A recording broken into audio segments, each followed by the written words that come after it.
Hello and welcome to Agrotech Space. I am Shruti Verma, Senior Correspondent with Agrotech Space, a media platform spotlighting the exciting and ever-evolving agrotech ecosystem. With me today is Kanika Sood, a sustainable educator and agrotech entrepreneur. As part of our stories featuring agro entrepreneurs, Kanika was born and brought up in Shimla, grew up in a household where her maternal side has been into agriculture and agricultural products. She moved to Delhi for further education, but took a step to move back to her roots post COVID. She has now chosen the serene town of Palampur, Himachal Pradesh, as her base, where she is transforming the way we approach farming. Her work is this amazing blend of tradition and innovation, leveraging technology to drive agricultural change, empowering farmers, while she also has a keen interest in making hemp farming a possibility for agriculturists in Himachal Pradesh. Kanika, welcome. It is such a pleasure to have you here. Thank you. Thank you so much, Shruti, for having me. Your energy and vision are so inspiring. I have been really looking forward to this conversation. So, how is Palampur treating you? Palampur is great.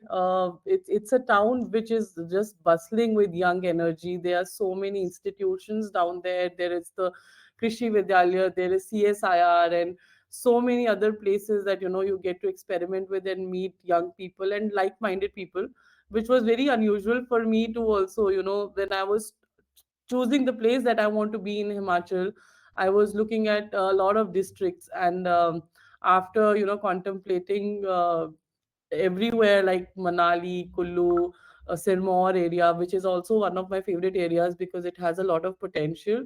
I think Palampur is suiting me as of now. It's closer to Dharamshala. It's closer to Beer Billing, which is also one very exciting destination. So yeah, Palampur is sounding very exciting to me right now. That's good to hear. Tell us about your story. What inspired you to start Humans of Him, and how has your journey evolved since then? So, Humans of Hemp actually started from the whole idea of the humans who are behind hemp. People like my grandmother, probably. When we were young, we were given hemp seeds, when we used to go to our orchard, which used to be like a 6 hour trekking up in the hills. And we used to eat our breakfast in the morning and leave. And all we used to have is we called it moody. So it used to be Okay. given to us as like puffed rice with hemp seeds in it, and we would just munch it on the way up. And there are so many people who are into hemp, like hemp food, hemp oil. We use it on our skin, and I realized that when I came to Delhi, I realized that this is a like they are completely misinformed about hemp because it's closely associated with marijuana at some point and cannabis. So people would not understand the difference, and it for us it was like that it's a way of life. So it was to connect with hemp and humanity together. So that's how Humans of Hemp started. And now it's like it's not just about the stories of humans, but it's also a community that we have built together, and a lot of entrepreneurs are involved, a lot of scientists are involved. We have people from all sorts of backgrounds, from political background, from legal background, who are our advisors, who are our consulting members. So it's like that we are trying to build this ecosystem of hemp in India from a very very nascent stage, like right from the awareness level. So that's how the idea came about, to identify that gap and do something about it. Right, right. That's great. Was there a moment, maybe a turning point, when you realized this was what you wanted to do? uh, I wanted to do something in the agrotech space, and I was really at it. That I was meeting a lot of people, I was meeting a lot of companies, meeting a lot of students who are developing tech into the space of agriculture. And then I realized that if we have to legalize hemp farming in Himachal or in other parts of India per se, then technology is very important. Agriculture, of course, it's not a recognized crop right now. It's still considered a weed. So we would be like really working from the base level of making it uh, a, a crop, a recognized crop. So that was a very exciting moment, and I thought that if I want to give my very very important years of my life to something, then it's a good try. How long do you think it will get a legal status? I mean, how do you foresee it in future? I would say if Uttarakhand can do it, if Jammu Kashmir is allowing, medicinal farming, then Himachal is just missing out on the opportunity. And I feel that our state is anyway so burdened with, just maybe tourism, which is also not a very sustainable way in which it is happening. And on the apple, on the apple farmers, there's so much pressure to maintain the varieties and maintain the soil health and all. So I think that this is a right point where it's also being discussed in the Legislative Assembly of Himachal. So I foresee it happening, but it's too soon to say anything. That if they are able to figure out the correct way to do it, because it can really be taken in the wrong ways also. And there is, so technology is the solution to it, and if they get the technology right, then I think we can see hemp being legalized, and hemp being like, as an agriculturist, I would love to grow hemp and love to, explore the possibilities of hemp. Yeah.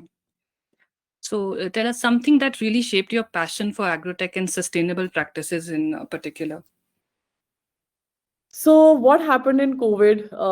I was really one of the blessed people in Delhi, because we work a lot. My NGO that works a lot with plantations, with farming. So we have a lot of urban farm setups.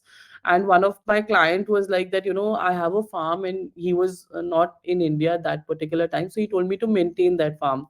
And while we were maintaining that farm, we used to go and spend most of our day there. And there were all sorts of vegetables that were growing there. So never in a moment that I felt, that there is I have to hoard something, or there will not be enough, or the when the world comes to standstill, we will not have food to eat. So that made me think that, if this can happen, and we never thought something like COVID would come in, and if that Exactly. could happen. So yeah, sustainability point of view, sustaining yourself, sustaining your life, sustaining your families for a long term. Like for me, sustainability is ki jo abhi kar rahe hain, we are able to do that 10 years down the line also.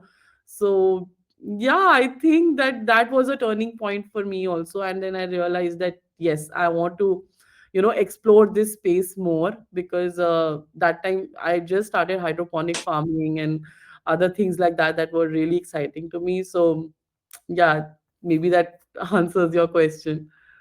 Yeah. So that's also how you survived COVID. Exactly. And I would like to survive my life actually like that. That's great. That's great. Now let's now coming to the technology in agriculture. What inspired you to create a subscription service for soil testing and organic pest control, and how has it transformed farmer practices? So when I used to meet farmers, I couldn't meet even one happy farmer. All the farmers used to be very, stressed and tensed and not understanding. They had so many people telling them so many solutions, and they were like, whom do we trust? So I used to tell them, बस अपनी मिट्टी को विश्वास कीजिए, आपकी मिट्टी आपको सब कुछ बता देगी. So soil health is something that really was important, and that's how we won their trust also.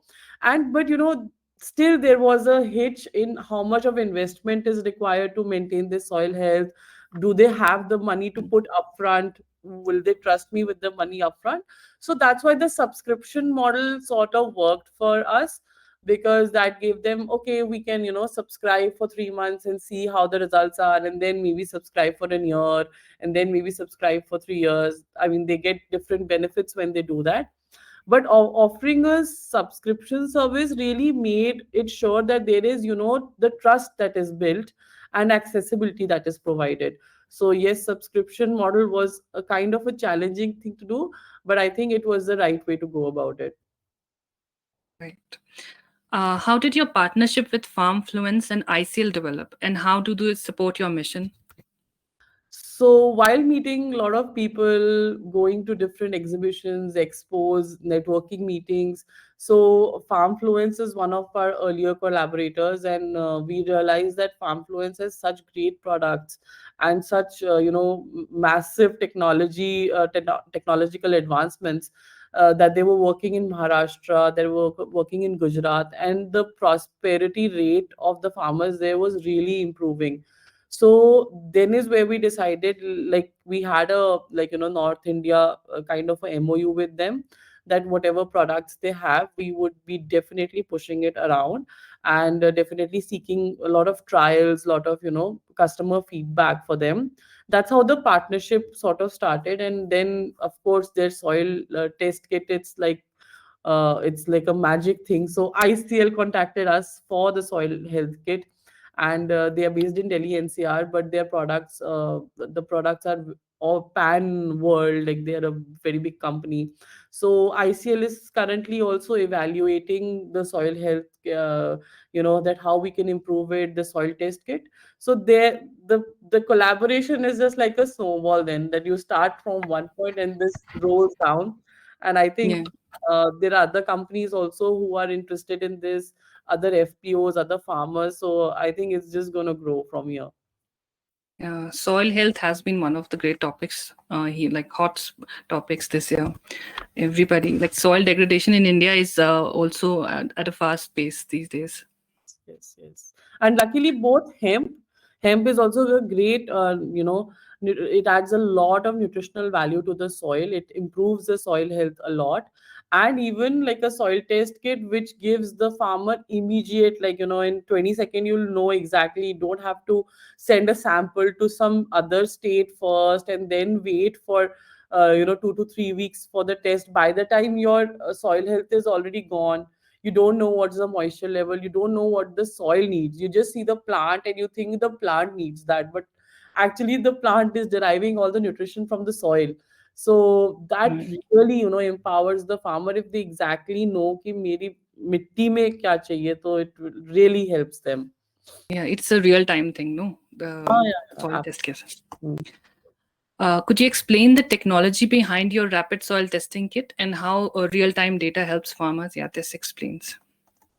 So basically, the soil testing kit is very simple. It actually fits in a box, which is hardly like 18 inches by 10 inches, and it has the sensor which goes into the soil, and Mm. it evaluates the soil parameters on the basis of NPK. It gives the moisture, temperature, EC. Now we also have organic carbon added to it in the latest kits, and then it Okay. takes out the soil data, which is very reliable and very accurate. We have done cross dimensional studies with the soil health, which was evaluated in the lab and which is evaluated real time.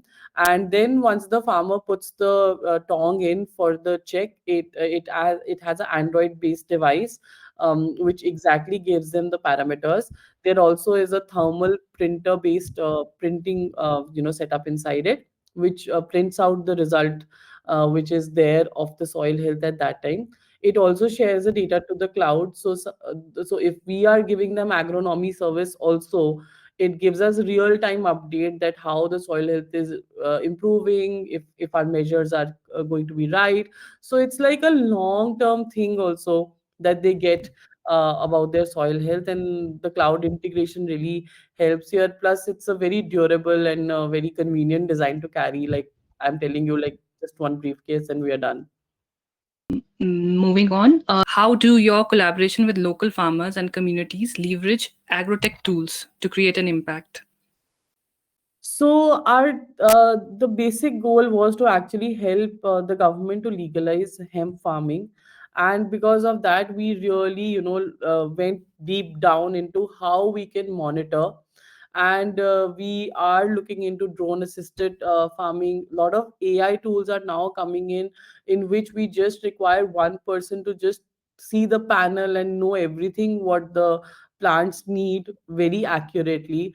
And these technologies, they are always ever evolving. Now more and more people are coming into it. So right from your solar fencing, which even the government has started, like Pradhan Mantri solar yojana, in which they provide the fencing. Then there is also the cameras that are there which have motion detection. So a lot of things are coming up new which can really improve, how we are scared of looking at medicinal cannabis or hemp farming.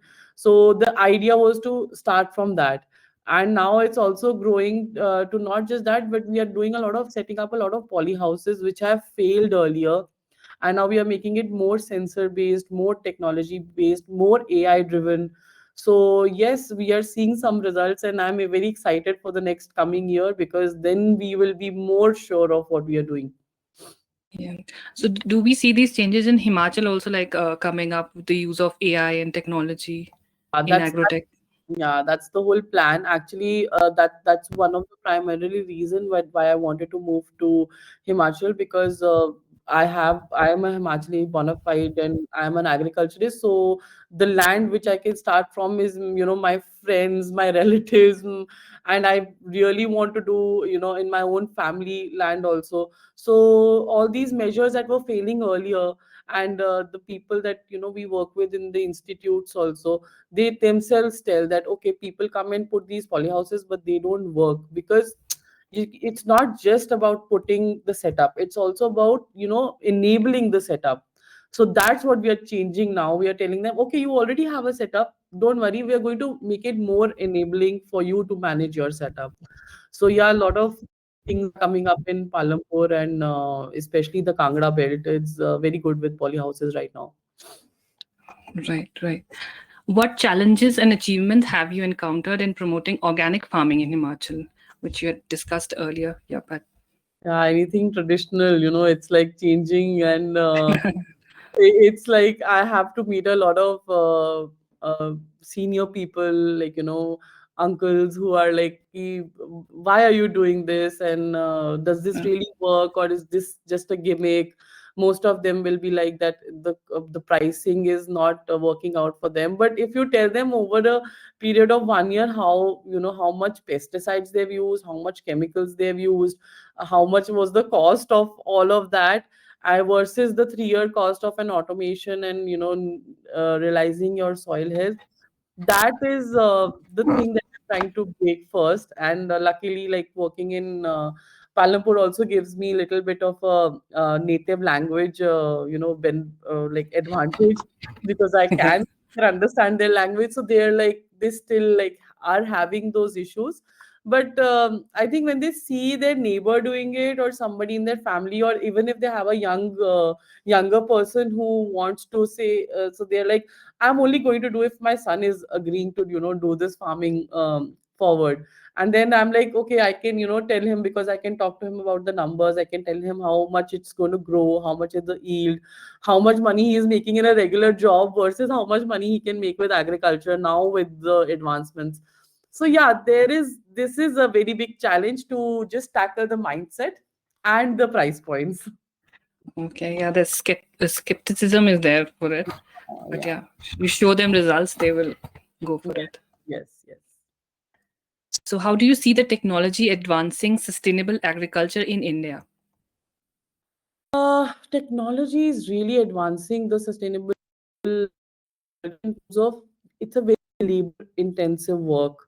And when we optimize the thing, the technology for the particular crop or yield, it really benefits them, because they're like, we want to do agriculture, but we are not getting the right kind of labor, the labor is not trained, we cannot access any data real time, which they tell us we only have to depend on them. But with all these things, there is a shift, because there is very less chance that scientifically anything can go wrong. There has to be a human error for the science to also go wrong. So we are trying to True. minimize that human error, and also making people more smart, actually, then work hard, and still not sure about the results, whereas they work smart, a little bit hard, but they get the results, they are surely going to get what they put in. So this is going to really be a game changer, especially for a place like Himachal, where we want to be self-reliant and we want to be more economically prosperous. Right. What advice would you give to regions adopting organic farming practices, and how crucial is technology in this transition? So what happens with any kind of technology? It gets a lot of financial implications with it. And what happens with financial implications is that it's very difficult for a person to sustain it alone. So even if I'm a farmer, I want to do something progressive or I want to do something game changing, it's going to be tough initially because there's going to be a lot of capital intensive job. But if we create communities and if we create, people who are resilient, who are patient, and tell them that, you 10 people come together, you pool your resources together, and then adopt a technology, just like something like a, like a soil testing kit. So if initially one farmer needs to make that 50,000 kind of an investment, it's a bit challenging, that, oh, ye chalega, ye nahi chalega, kya hoga.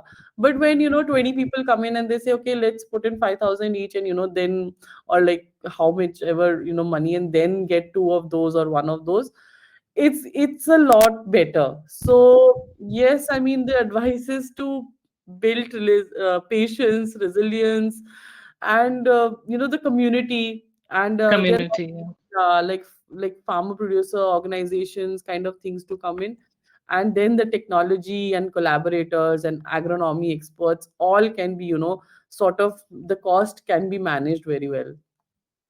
Right. Um, what is your vision for revolutionizing sustainable agriculture, especially in hemp cultivation and empowering farmers through agrotech? So for me, for hemp cultivation is the most challenging thing is to actually make the farmer understand that I know hemp is a very versatile crop, and it's got seeds and fiber and food and all those things that are there. But still, to choose hemp just for, maybe making paper is not going to be successful. It's only for textile. It's not going to be successful. There has to be a holistic approach in adopting this, because the seeds are such that if you're growing a seed for a crop for getting good nutritional quality seeds, that crop maybe not be that effective in giving you long stands for fiber. So you have to pick your battle wisely when you're dealing with hemp. You have to make sure that you're sticking to the medicinal aspect, because like Himachal is known all over the world for the medicinal quality. Like we have very high CBD and low THC kind of land races also in Himachal, which are very much what the world needs. So we have to choose medicinal hemp or medicinal cannabis. We have to choose nutritional, and have this, food security of any country is a lot reliant, especially if you're a vegetarian country. You have to do hemp. There is like, this is the best alternative for vegetarians in terms of the protein quality, in terms of the omega 3s and omega 6 and omega 9s that you get from hemp seed. The oil is so good, it helps with your skin care, it helps to treat diseases. I mean, we can do so much more as a, as a state, as a country, if we choose the right way to go about hemp, firstly, which is the more holistic purview. We cannot say that, oh, we only want to do this kind of hemp. We have to open our minds to it, and then you have to seek the technology which is hand in hand in what we are trying to do with hemp, and have a sort of a merger of the two, that this is the vision that we want to go about, these are the risks and these are the threats, and how we can use technology to minimize those risks, minimize those threats, so that this crop is not misused, it's not sent out in the wrong hands. But surveillance, like what I was telling you, like these tech enabled cameras which have the Cameras, surveillance yeah. ability, with the the protection of the fencing, which can be electric fence also, so that it's not fallen in the wrong hands. So all those things would really help, because the kind of investment that is required for the technology is going to be hand in hand in the value that the product will get, if it's especially for medicinal and nutritional use. which is something that we should really focus on. So yeah, my that's my goal in the end. I'm not very vocal about the policy right now because I think it's still in a very nascent stage, and Uttarakhand has not really done a very good job with the policy, and farmers are not really getting so much return on how much they could get, 10 times more if the kind of product that we need in the end Right. matters. So yeah, that's my vision, that we do hemp, but we do it in the right way. Otherwise we just wait for it until unless we figure out the right way. Yeah. Yeah. So I mean, we come to the last question, and it's like, no, we came it too early. Uh, if you could give one piece of advice to your younger self about this journey, what would it be and why? I don't consider myself old at all. I still think I'm very young. I'm just You starting are, out. you are, you are. Yeah, We all but are. we are getting older, and we are getting more serious and more insecure, and I feel that formal education is important, but also we have to be open to different fields of education. So education is something that I would really stress myself on, because all I've learned all my life is through experience of my relatives working in the field. They talking about that this is the spray that they're use, how they're going to do the apple farming, or this is how they're going to source the seeds. So I just feel that it's all experiential based, that all my knowledge up till now has been experiential based. When I went to learn about cannabis and hemp in 2020, Oxford University, in US. So in US, they were doing so much with hemp, and when I actually saw that, oh my God, there's so much world of education lying there, and so much research, then I would dedicate all my years to education and research. And that's what I'm trying to do now also. I have to play my role as an entrepreneur, I have to play my role as an educator, but I was researching and keep learning myself so that I could be a better entrepreneur and a better educator as well. I don't What a know if great that message. answers.